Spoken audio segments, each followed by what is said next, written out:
Welcome to the wonderful world of physics. This is the Chapter 20 homework solutions for Physics 102B.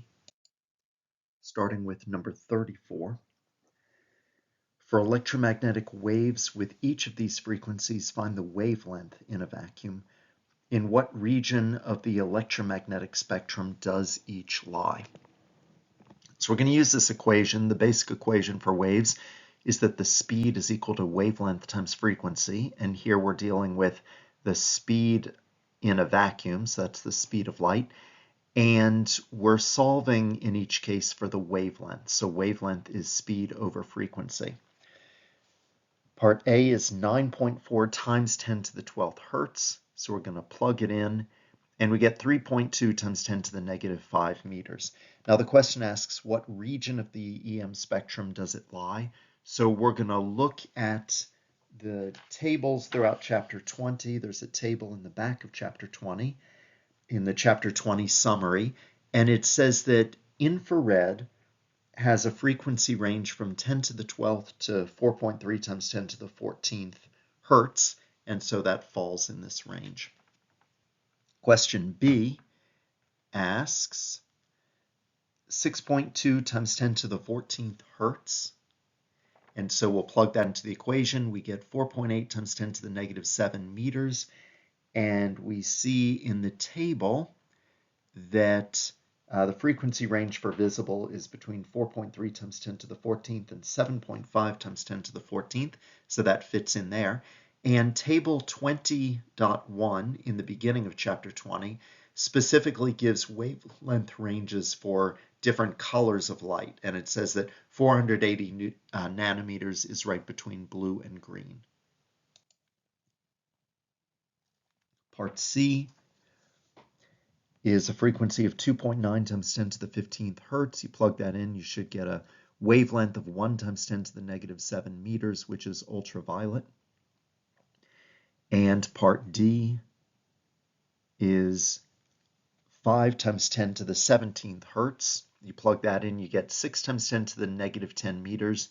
And according to the table on the back of chapter 20, that is in the X-ray range. Number 35 gives the wavelengths, and we're to find the frequency and in what region. So we use the equation frequency is speed of light divided by wavelength. And we'll start with part A, 2 kilometers, so 2,000 meters, and that is 150 kilohertz, which is radio. Part B is 2 meters, so we get 1.5 times 10 to the 8th hertz, which is also radio. For part C, we're going to divide the speed of light, 3 times 10 to the 8th meters per second, by 2 millimeters, which is 2 times 10 to the negative 3 meters. We get a frequency of 1.5 times 10 to the 11 hertz, or 150 gigahertz, and that's microwave. Part D, 2 micrometers, 2 times 10 to the negative 6 meters, gives us 1.5 times 10 to the 14th hertz, or 150 terahertz, and that's infrared.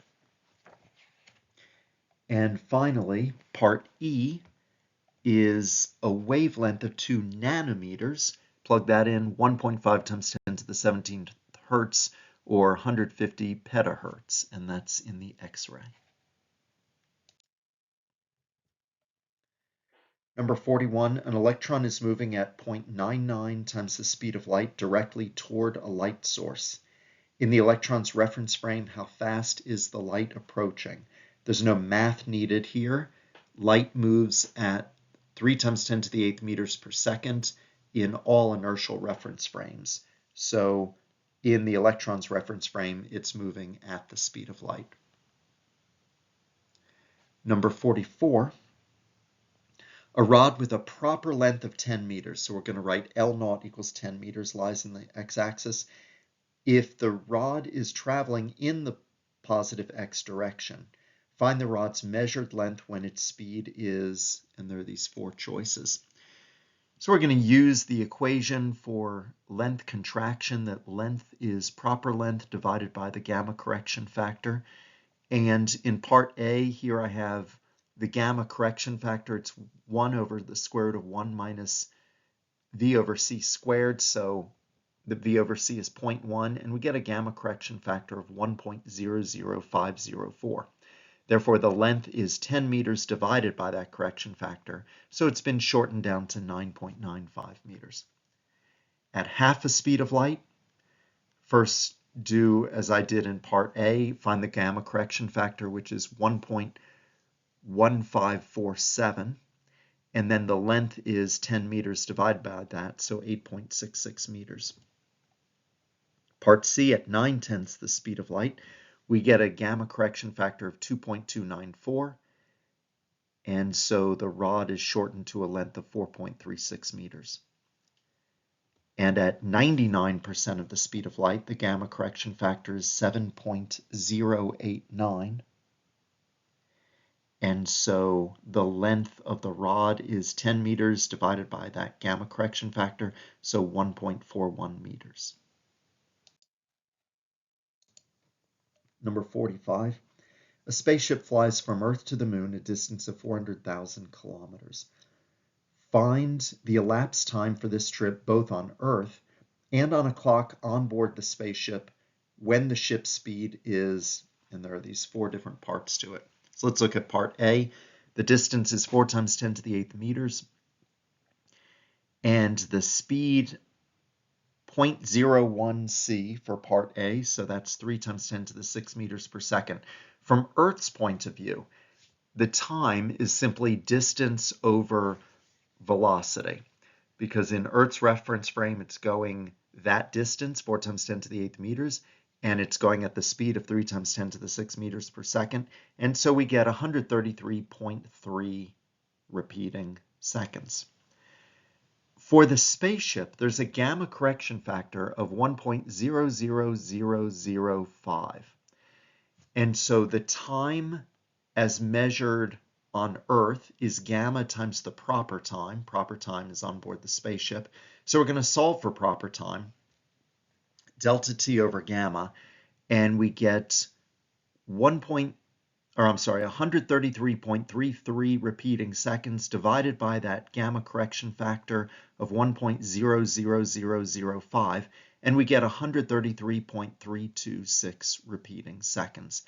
You'll notice that the time on board the spacecraft is just a little shorter, and that's a good check, because sometimes we might make a mistake and divide the wrong time, solve for the wrong time, but then you just think on board the spacecraft that's going fast, its time is going to be shorter than the time on Earth, so it should be shortened. For parts B, C, and D, we just do that, but for different speeds. And so at 0.3 times the speed of light, we get that that's 9 times 10 to the 7th meters per second, with a gamma correction factor of 1.04828. And from Earth's point of view, the time is the distance divided by that new velocity, 4.44 repeating seconds. For the spaceship, we're going to take that time, the Earth time, and use the gamma correction factor. So the proper time is the Earth time divided by gamma, 4.240 seconds. For part C, the spaceship is now going at 3/4 of the speed of light, 2.225 times 10 to the 8th meters per second, with a gamma correction of 1.51186. So from Earth's point of view, distance divided by velocity, 1.78 seconds. On the spaceship, divide that time by the gamma correction, it's 1.176. Notice as we've gone from parts A, B, and C, as we do a faster and faster spacecraft, there's a larger gap between the Earth-based time and the spacecraft time. Finally, for part D, we're at 99% of the speed of light, which is 2.97 times 10 to the 8th meters per second, with a gamma factor of 7.0888. From Earth's point of view, 4 times 10 to the 8th meters divided by 2.97 times 10 to the 8th meters per second, 1.35 seconds. With the gamma correction factor, the spaceship clock reads 0.190 seconds. Number 46, our galaxy's diameter is about 10 to the 5th light years. How much time does it take an electron moving at 0.9999 c to cross the galaxy measured in the reference frame of the galaxy and the electron. One way we could do this is convert everything to MKS units. Convert the light years to meters, convert the speed, use 3 × 10⁸ meters per second. But it's easier to do it this way, to consider the speed of light, rather than think of it as 3 × 10⁸ meters per second, to think of it as a light year per year. That's what the speed of light is. It's 1 light year per year. It's much easier if you use those units. So from the galaxy's point of view, the time for the electron to cross it is distance that it's traveling in the galaxy's reference frame divided by velocity. So we have 10⁵ light years divided by 0.9999 light years per year. And so we get 100,010 years. For the electron going at that speed, there's a gamma correction factor of 70.712. So we're going to solve for proper time just as we did in problem number 45.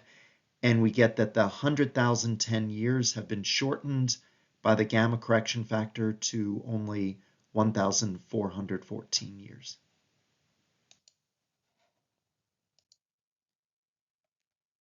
Number 48.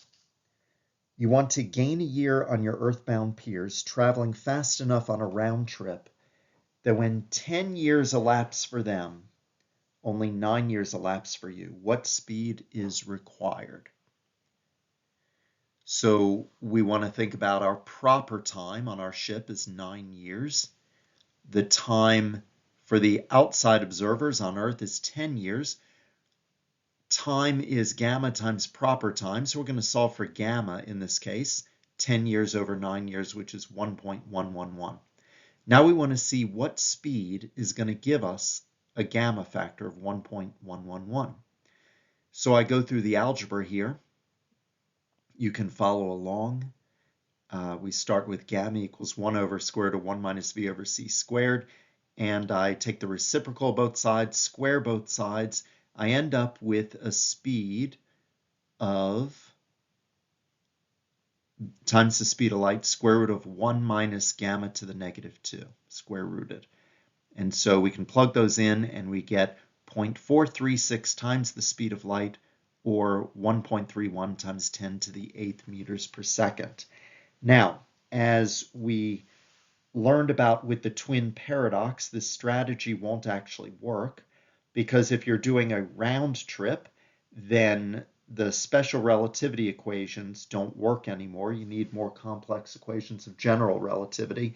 And so this isn't going to work. And furthermore, when you think about if you're just going in a straight line, not accelerating, that from your point of view, their time will be shorter. So this strategy actually will not work. Number 50, in the future, speeding tickets for spaceships will be issued based on the spaceship's measured length. This spaceship has a proper length of 75 meters. The posted speed limit is 0.6 c. Will the spaceship be ticketed if space police measure its length at 65 meters? All right. So proper length is 75 meters. Observed length is 65 meters. And we want to see what speed is that going. And you can go back to problem number 48 and see my derivations. First of all, let's figure out what the gamma needs to be. Gamma is proper length over length, 1.1538. And again, I want to remind you that if you find yourself ever in any problem like this, relativistic problem, getting confused, asking yourself, which one do I divide? I'm not sure. Well, gamma will always be greater than 1. So you have a 50-50 guess at what you're going to divide. If you guess incorrectly, you're going to get a number less than 1. So that just tells you you did the wrong ones, and so do it so that gamma is greater than or equal to 1.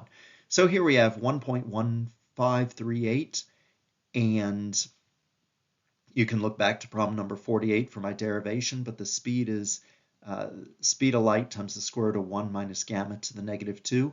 And we end up getting 0.499 times the speed of light. Now, because the speed limit is less than, because this is less than the speed limit, which is 0.6 times the speed of light, then there will be no speeding ticket. Number 53, a linear accelerator can accelerate subatomic particles to close to the speed of light. A proton travels through 1 kilometer section of the accelerator with a constant speed. Find the proton's speed if this section is only 1 meter long in the proton's reference frame. So the proper length, which is the distance of the tunnel it's going through, is 1,000 meters. And that distance, that length, is going to whiz by the proton. The length as measured by the proton, so here we're considering the proton to be the outside observer, and it's this length of tunnel that's coming at the proton. So the length of the tunnel as measured by the proton is 1 meter. Well, length equals length, proper length divided by gamma. So gamma is proper length divided by length, and so we get a factor of 1,000. That's going to be very, very close to the speed of light. We can then use the derivation that we've done in the previous two problems and find that the speed is 0.9999995 times the speed of light. Now, if we want to know what that is in meters per second, the precision there to 7 significant figures, we're going to need to not rely simply on the speed of light being 3 times 10 to the 8th meters per second. We can go to the front flap of the book and find, by definition, exactly the speed of light is 299,792,458 meters per second. So with that kind of precision, with the speed that we're finding, we'd better use that exact value. So when we multiply those, we get that the proton must be moving at 299,792,308 meters per second. So if you compare that with the speed of light, it's only 150 meters per second shy of the speed of light. And that is the end of the Chapter 20 homework. Have a great day.